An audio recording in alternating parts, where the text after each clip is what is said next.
अपने चैनल में मैं आपको खुशामदीद कहता हूँ। प्यारे दोस्तों, प्यारे बहन भाइयों, पहली दफ़ा जो चैनल पे आए हैं, चैनल को सब्सक्राइब कर दें, साथ घंटे के निशान को दबा दिया करें ताकि आने वाली वीडियोज़ की नोटिफिकेशन आपको आपकी नोटिफिकेशन बार में बर वक्त मिल जाया करें। अमल नज़ारा परिस्तान। अगर कोई परिज़ादों को ख्वाब में देखे और उनसे गुफ्तगू करे तो उसको चाहिए कि इस आईना की पुष्ट पर ये हरूफ लिखे।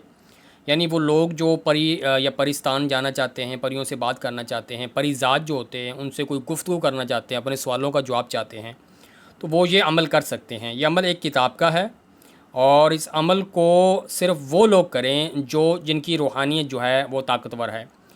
मैं जो अनमेच्योर बच्चे होते हैं, छोटे बच्चे या बच्चियाँ, वो ये अमल ना करें। अपने पीर या उस्ताद से इस अमल की इजाज़त लेके करें तो ज़्यादा बेहतर आपके लिए होगा। एक आपने छोटा सा आईना लेना है। आईना लेने के बाद आपने क्या करना है, आईना की पुष्ट पर आपने ये अल्फाज लिखने हैं, ठीक है। 111 है, फिर 11, फिर दाल अलिफ दाल, फिर 11 11 दाल, ठीक है। 1 6 1 9 9 11 11। इसको स्क्रीनशॉट ले लें। इसको आपने नीचे इस तरह लाइनें लगा देनी है आईना की पुष्ट पर। आईना जो होता है जिस पर हम चेहरा देखते हैं, उस पर आप मार्कर या किसी भी चीज़ से इसको लिख सकते हैं।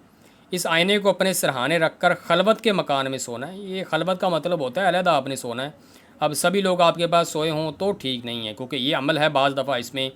और किससे गुफ्तगू आपने नहीं करनी है। आपका जो बिस्तर पाक हो, आप वज़ू करके सोएं, आप खुशबू लगा के सोएं। और एक बात ये बेज़हन में रखें, बाज़ दफ़ा छोटे बच्चे या बाज़ लोग जिनकी रूहानियत नहीं ठीक होती या तेज़ नहीं होती, वो कर लेते हैं तो वो अमल में डर जाते हैं। डर या खौफ की वजह उनके दिमाग पर नफसियाती असरात पड़ जाते हैं। तो ऐसे लोग हरगिज़ अमल ये ना करें।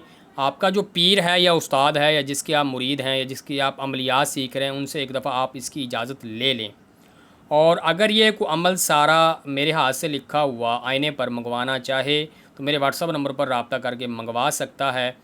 तो इससे आपको फ़ायदा क्या होगा कि आपका अमल ज़रूर ब ज़रूर कामयाब होगा। ख़ुद करना चाहें कर सकते हैं, मगर मैं आपको यही रिकमेंड करता हूँ। देखिए यार, लोग कहते हैं कि यार अमल तो बता देते, इजाज़त आप देते नहीं यार, बुखल करते हो। ये बतना मसला नहीं होता मेरे भाई, मेरे दोस्त, मेरी बहनें। आपका जो पीर या उस्ताद होता है, जिनसे आपका राब्ता होता है, जब वो इजाज़त देता है तो फिर वो उस अमल की पुष्ट पनाही या निगरानी करता है। अब मैं अकेला बंदा बैठा इतने सारे लोगों की पुष्ट पनाही या निगरानी क्या है, कैसे कर सकता हूँ। तो इसलिए अपने उस्ताद या पीर से इजाज़त लें, क्योंकि जब ये चीज़ आपको जो आपके पास आती हैं, आपको कोई नुकसान पहुँचाना चाहती हैं या आपका कोई मामला ख़राब करना चाहती हैं, तो फ़ौरी से आपका पीर या उस्ताद इसमें आपकी हेल्प करता है, आपका मामला दुरुस्त कर देता है। रुज्जत से आप बच जाते हैं। जब आप किसी इजाज़त नहीं लेते हैं तो फिर इस तरह बिला वजह आप रुज्जत का शिकार हो जाते हैं। तो असल मसला ये होता है। तो अमल मैंने आपको बता दिया है, क्योंकि यहाँ पे चैनल जो है ये वज़ाइफ़ का है, जिस पर मैंने आपको अमल बता दिया है। बहरहाल आपने क्या करना है, अपने पीर या उस्ताद से इजाज़त लेके इसको करना है।